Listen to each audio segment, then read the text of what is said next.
ഇന്ന് പടം കണ്ടിട്ട് ആരും ഇത് കുറ്റം പറയാൻ എനിക്ക് ഒന്നും പറയില്ല. ഇത്രയും വർഷം എടുത്ത് ഇത് വരാൻ ഭയങ്കര ഹാപ്പിയാണ് ഇത് വന്ന് കണ്ടത്. ഇത് എന്തുകൊണ്ട് പണ്ട് കളക്ഷൻ നേടിയില്ല എന്നൊരു ഇതുണ്ട്. ക്വാളിറ്റി സീൻസും അങ്ങനത്തെ കാര്യങ്ങളൊക്കെ നോക്കുന്നുണ്ടെങ്കിൽ ഇപ്പോഴത്തെയാണ് ബെറ്റർ.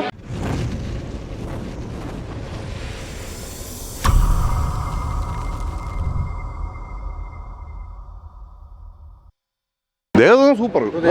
എന്ത് ചോദ്യമാണ് അതൊക്കെ? എങ്ങനെയുണ്ടെന്ന് നീ ചോദിക്കേണ്ട കാര്യമുണ്ട്. അതൊക്കെ അടിപൊളി തന്നെയാണ്. അല്ല, ഞാൻ ആദ്യമായിട്ടാണ് കാണുന്നത്, മുമ്പ് കണ്ടിട്ടുണ്ടായിരുന്നില്ല. നല്ലതാ, അടിപൊളി എക്സ്പീരിയൻസ് ആണ്. ഫസ്റ്റ് ടൈമാണ് തിയേറ്ററിൽ കാണുന്നത്. സോ അടിപൊളി എക്സ്പീരിയൻസ്. കുഴപ്പമില്ല, നല്ല എക്സ്പീരിയൻസ്. അടിപൊളി, നന്നായിരുന്നു. എനിക്ക് അതിനെപ്പറ്റി ഒന്നും പറയാൻ അറിയത്തില്ല, പക്ഷെ ഞാൻ ആ ഫിലിം ഒന്നുകൂടെ കാണാൻ പറ്റിയതിൽ ഭയങ്കര ഹാപ്പി ആയിട്ടായിരുന്നു. Nice movie, majestic movie. Even though the movie has trimmed a lot, I was never feel bored. It's marvelous. നല്ലതായിരുന്നു. തിയേറ്റർ എക്സ്പീരിയൻസ് ചെയ്യേണ്ട ഒരു മൂവി ആയിരുന്നു.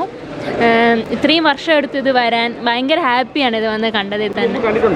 ആ 2000 എനിക്ക് 3 വയസ്സാണ്. അന്ന് കുഞ്ഞിലെ തൊട്ട് ഈ അലീന പാട്ട് ഭയങ്കര ഇഷ്ടമാണ് എനിക്ക്. ഇത്ര ഒരു എക്സ്പീരിയൻസ് ചെയ്യാൻ പറ്റിയത് ഭയങ്കര സന്തോഷമാണ്, പറഞ്ഞറിയിക്കാൻ പറ്റാത്ത സന്തോഷമാണ്. ട്രിം ചെയ്തത് അങ്ങനെ വെയിറ്റ് ചെയ്ത് കാണേണ്ട പോർഷൻ അല്ല, മ്യൂസിക്കൽ എക്സ്പീരിയൻസ് അല്ലായിരുന്നു. അതൊന്നും ട്രിം ചെയ്യാത്തത് തന്നെ വലിയൊരു സന്തോഷമായിരുന്നു. നല്ല മൂവി, ഞാൻ ഫസ്റ്റ് ടൈമാണ് കാണുന്നത്. നല്ല മൂവി ആയിരുന്നു. ഇത് എന്തുകൊണ്ട് പണ്ട് കളക്ഷൻ നേടിയില്ല എന്നൊരു ഇതുണ്ട്. നല്ല മൂവി, അടിപൊളിയായിരുന്നു. നല്ല രസമുണ്ടായിരുന്നു. ഒരുപാട് സീൻസ് കട്ട് ചെയ്തിട്ടുണ്ട്, പക്ഷേ കൊള്ളാം, അടിപൊളി, മസ്റ്റ് വാച്ച്. നമുക്കിപ്പോൾ ഒരു എന്താ പറയുക, ഈ ക്വാളിറ്റി സീൻസും അങ്ങനത്തെ കാര്യങ്ങളൊക്കെ നോക്കുന്നുണ്ടെങ്കിൽ ഇപ്പോഴത്തെയാണ് ബെറ്റർ. പക്ഷേ ആ എന്തൊരു മഹാനുഭാവുലോ ആ സോങ് തിയേറ്ററിൽ കേൾക്കാൻ ഭയങ്കര രസമായിരുന്നു, അടിപൊളിയായിരുന്നു. സോങ്സ് അടിപൊളിയായിരുന്നു, സോങ്സ് ഭയങ്കര അടിപൊളിയായിരുന്നു. 4K നല്ല സൗണ്ട് ക്വാളിറ്റിയും വിഷ്വലും എല്ലാം അടിപൊളിയായിരുന്നു. ഒരു തിയേറ്ററിക്കൽ എക്സ്പീരിയൻസ് ആണ് സത്യത്തിൽ, ആരും മിസ് ചെയ്യരുതെന്നാണ് പറയുന്നത്. വീണ്ടും കണ്ടപ്പോൾ കൊള്ളായിരുന്നു. പുതിയ രീതിയിലെല്ലാം ചെയ്ത് തുടങ്ങി. ഒരുപാട് സീൻ അതിൽ കട്ട് ചെയ്തിട്ടുണ്ട്. ജഗതി ശ്രീകുമാറിൻ്റെ ഒരുപാട് സീൻ കട്ട് ചെയ്തിട്ടുണ്ട്. ആദ്യത്തെ കുറച്ച് പോർഷൻ പക്ഷെ കൊള്ളാം. നേരത്തെ കണ്ടിട്ടുണ്ടല്ല, കൊള്ളാം. തിയേറ്ററിൽ ഫസ്റ്റ് അല്ല, മൊബൈലിലൊക്കെ മുമ്പ് കണ്ടിട്ടുണ്ടല്ല. അടിപൊളിയാ. പഴയ കുറേ സീനൊക്കെ കട്ട് ചെയ്തിട്ടുണ്ട്, അല്ല അടിപൊളിയാണ്. വർഷങ്ങൾക്ക് ശേഷം ദേവദൂത് റിലീസായപ്പോൾ അന്ന് എങ്ങനെ എല്ലാവരും ഇങ്ങനെ എക്സ്പീരിയൻസ് ചെയ്തോ അതേപോലെ തന്നെ ഇപ്പോഴും കാണാൻ പറ്റിയെന്ന് തോന്നുന്നു.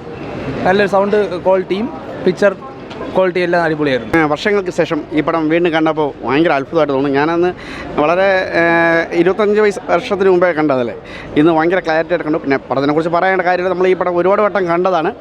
പിന്നെ പാലരിയുടെ എഴുത്തൊക്കെ അറിയാമല്ലോ. പിന്നെ മ്യൂസിക് നല്ല സൂപ്പറായിട്ട് ചേരുള്ളൂ. പിന്നെ നമുക്ക് ഇന്ന് പുതിയ തലമുറ എന്തായാലും ഈ പടം തിയേറ്ററിൽ നിന്ന് കണ്ടിട്ടുണ്ടാവില്ല. എല്ലാവർക്കും ഭയങ്കരമായിട്ട് ഇഷ്ടപ്പെട്ടു. ഹൗസ്ഫുള്ളായിരുന്നു. പിന്നെ ഒറ്റ സീറ്റ് പോലും ബാലൻസ് ഇല്ലായിരുന്നു. അത്ര എല്ലാവരും നല്ല ഫുള്ളായിരുന്നു. കാരണം ഭയങ്കര പ്രതീക്ഷയോടെയാണ് എല്ലാവരും വന്ന് കണ്ടത്. അന്ന് പലർക്കും ഈ പടം കണ്ടിട്ടെങ്കിലും സ്ക്രിപ്റ്റ് മനസ്സിലായിട്ടെങ്കിലും ഇന്ന് പലരും അതിനെക്കുറിച്ച് ചർച്ച ചെയ്യുകയും ചെയ്തു. അത്രയൊക്കെ ഈ പടം ഇഷ്ടപ്പെട്ടിട്ടുണ്ട്. പിന്നെ ലാലേട്ടൻ്റെ അഭിനയം പ്രത്യേകിച്ച് പറയേണ്ട കാര്യമില്ല. നമുക്കൊരു ഒളിമ്പിന് അന്തോണി ആവാമില്ല അതേ ഫേസാണ് ഇതിലും ലാലേട്ടൻ്റെ. പടം നല്ല ഗംഭീരമായിട്ട് ചെയ്തിട്ടുണ്ട്. പടം സൂപ്പറായിരുന്നു. ഓരോരുത്തരുടെ ഓരോ അഭിപ്രായമല്ലേ, അത് ഓരോരുത്തർക്കും ഓരോ രീതിയിലാണ് ഇഷ്ടപ്പെടുന്നത്.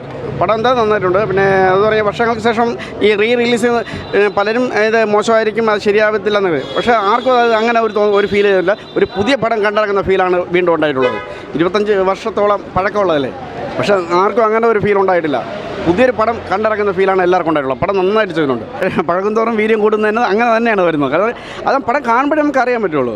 ഇത് 25 വർഷമായ ഇന്ന് ഈ പടം കാണാൻ കൂടുതലും വന്നിട്ടുള്ളവർ പണ്ട് കണ്ട ആൾക്കാർ തന്നെയാണ് വീണ്ടും കണ്ടിട്ടുള്ളത്. അവർക്കറിയാം പടത്തിൻ്റെ ക്വാളിറ്റി എന്താണെന്ന്.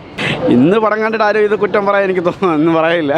ഞാൻ അന്നത് ഇല്ല, കുറ്റം പറയില്ല. ഈ പടം അത്ര ഇത് കാണേണ്ട രീതിക്ക് ശ്രദ്ധിച്ച് കാണുന്നവർക്കേ പടം മനസ്സിലാവും എന്താണെന്ന്. എനിക്ക് വേറെ പ്രത്യേകിച്ച് വേറെ ഒന്നും പറയില്ല.